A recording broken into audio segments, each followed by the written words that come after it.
Commit to Quit is back with 2 volunteers ready to snuff out their smoking habit. We're joined by Robin Sardell and Justin Hancock. Thank you so much for being brave enough to come on TV and talking about finally quitting. All right, Robin, let's start with you. When did you first begin smoking? When I was 12 years old, I used to steal my parents' cigarettes. And what do you think kept the habit going? Well, for a while it was cool. Right. You know, back in those days it was cool. And also, I kind of kept it up because I was a little bit chubby in high school. And so, you know, smoking helped me to manage my weight. And so it just kind of, and then quitting was impossible. Right. You have tried to quit many times. Tell us about the ways that you've tried to quit. Well, I've tried white knuckling it, cold turkey, of course, a couple of times. I've been to hypnosis, and actually that was successful for about a year and a half. Okay. And I did go back. All it took was one. I tried Chantix, and I went to the Mad Russian in Boston, who's supposed to guarantee that you will quit smoking, and I went. The Mad Russian? What is that? Who is that? He is a hypnotist who is world-renowned. Okay. And it's not easy to get in with him. I did get in with him, and I even took a 2-week vacation on Prince Edward Island to really give myself that different boost. Scenario. Exactly. I cried every day. It was awful. So he's the Mad Russian, maybe just mad. It works for a lot of people, but it did not work for me. So what do you think your triggers were each time you tried to quit? What got you back smoking again? Well, it really depended on the situation. A lot of times it was stress.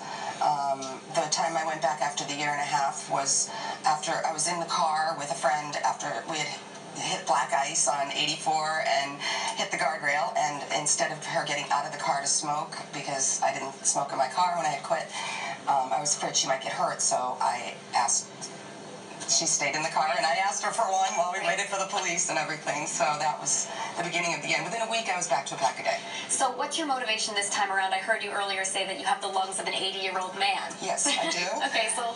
I have chronic bronchitis as a result of smoking. I have 2 children who have been really wanting me to quit for a long time. My brother passed away 2 years ago, almost 2 years ago, of a heart attack at 42 years old. He had quit smoking, but he was chewing the gum, which put additional strain on his heart, and he had heart disease, and we didn't know it. My mother just was a near miss. We were told she had lung cancer, and my parents were both long-term smokers.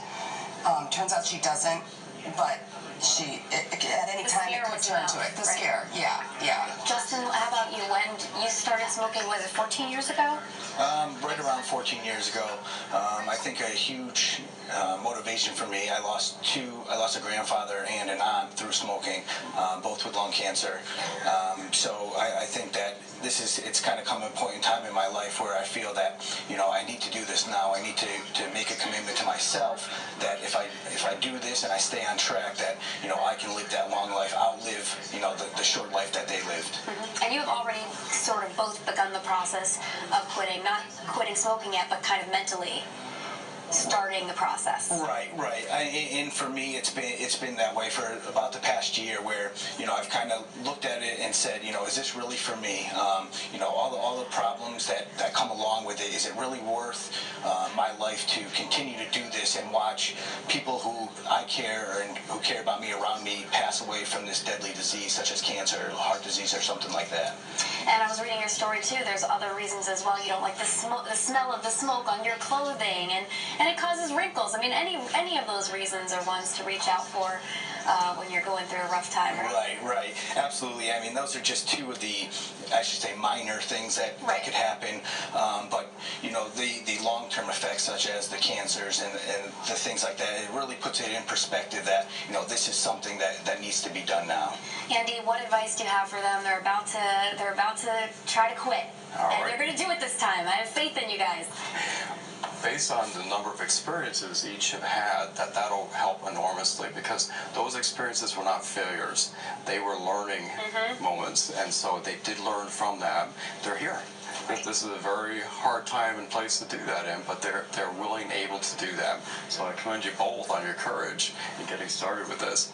So looking at it now, yes, you've gone through some contemplation stages there and really thought it through. Now you're beginning to prepare for what you actually have to do. Right. And so from here, we're going to go ahead and meet at least once a week and have phone conversations as well to follow up and make sure that you're on track. And then when you're ready and you've actually decided what you're going to use, for instance, any idea what you're going to be using? No, I'm going to try the Chantix again. Okay. It's in a lower dose now. I didn't do well with it before because it made me sick. So I'm going to try it again. Good, excellent. So looking at that, we'll look and make sure you're working with the doctor, and I also have a few tips as well, how to make that Chantix maybe a little more tolerable. Was it the stomach? Yes. Probably a little bit? No, okay, Definitely. alrighty. So we'll be looking at that. And Justin, how about yourself? I think I'm going to go with the patch or the gum. I think that using both of those, maybe in combination, or start with one and then kind of wean off one and go to the other, will help a little bit better. If that doesn't work, possibly try the Chantix. Okay, good. So if you use nicotine replacements in combination, for instance, a patch or lozenge, patch and gum, that will help a lot. But in both cases, keeping in touch with your doctor, that's extra support, and that's going to strengthen your motivation to quit as well. And then having the counseling, which I'll be happy to provide, will give you a little bit more. And also there's the Connecticut Quit line.